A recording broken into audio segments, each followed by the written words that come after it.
We're studying the eldership. Tonight we're going to be continuing this series, this theme that we have begun. This is extremely important because it is a biblical subject dealing with the organization of the church.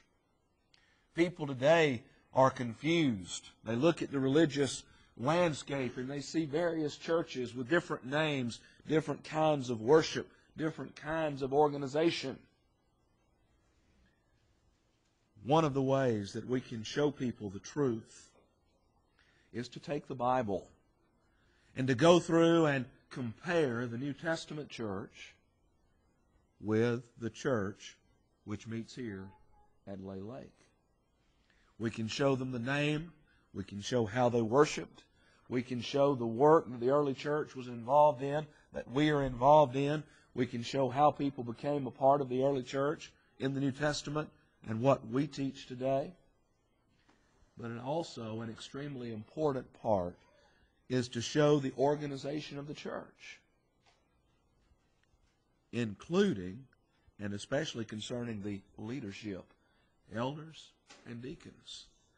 And our desire as we study is to learn, to make sure that when we appoint men as elders that they are qualified according to the Scriptures. Therefore, this study is extremely important, not only to our adult men, but to our young men and boys who one day hopefully will have the desire and will begin at an early age to work toward these qualifications. I hope that the women, and especially young girls, are interested in that you will seek a husband who will one day have the desire to serve as an elder. There is no greater office than that of the elder in the Lord's church. So this is an extremely important subject for everyone involved. And I hope that as we continue this, that you will understand and that you'll have a desire to take part, to study outside of our lessons here. And let's see what the Bible has to say regarding this great subject. As we look at the New Testament, it is immediately obvious that there are a number of different terms or words that are used to refer to the same group of men. We often, in referring to the eldership, use the term elder, but we also find the term presbyter, and both of these come from the same word in the original language. Now remember, the New Testament was written in the Greek language. When we have a question about a word in the English, we can go back very simply with a few good books or a good computer now and look at the original word, which is presbyteros. And as we look at this, we find that this word literally designates an older man. And we comment on this when we see young men in their teens and 20s wearing a badge that says their name and under it, elder. They obviously do not understand the New Testament use of this word.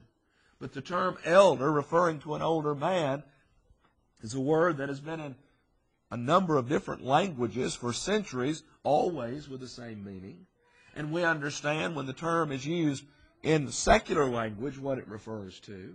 Therefore, that should help us understand that it certainly does here. Now, we realize that wisdom is acquired at different rates and different ages, often because of experience.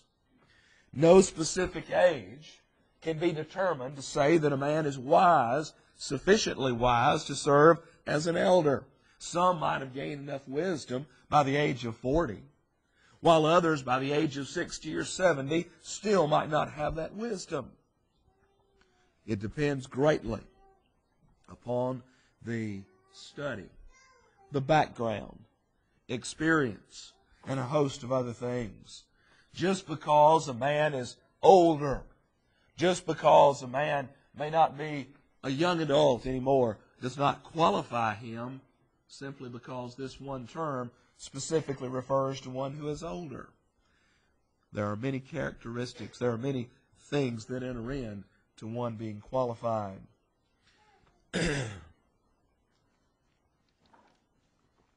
A second term that we find is the term bishop or overseer.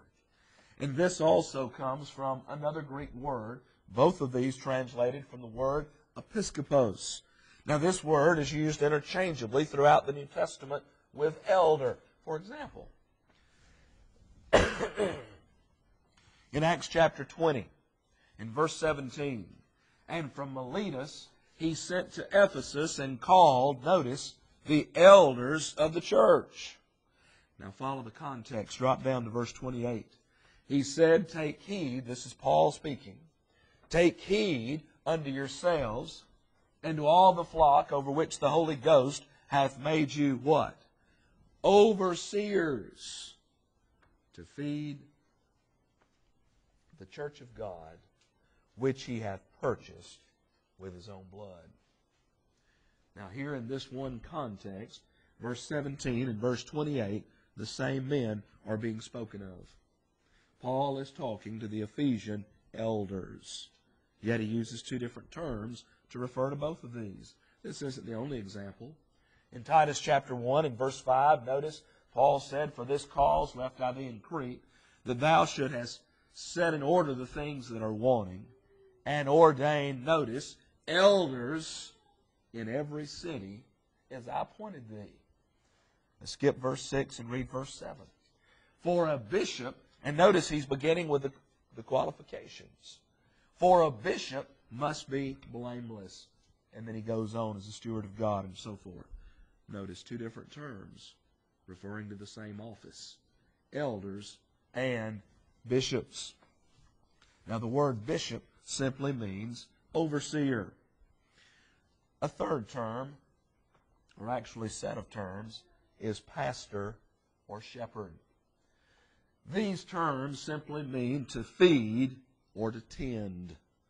Now, we can better understand these terms when we realize just how often God in the Bible uses references to the flock or to sheep. We understand the significance as we look at God as the good shepherd in the 23rd Psalm. The Lord is my shepherd, I shall not want. And he goes through in such a beautiful way and shows how he cares for his sheep. And how interesting that Jesus referred to himself as the good shepherd. But then specifically in regard to the organization of the church, elders are referred to as shepherds. And a pastor is a shepherd. A pastor is an elder. A shepherd is an elder. A bishop is an elder or pastor. These words all are referring to the same office. These terms are used interchangeably, time and time again. For example, in Acts chapter 20, that we noted just a moment ago in verse 17, we notice the term elders there in the very first verse. And in verse 28, he says, which the Holy Ghost hath made you overseers to feed. And notice here I put brackets in because I've inserted something in the verse.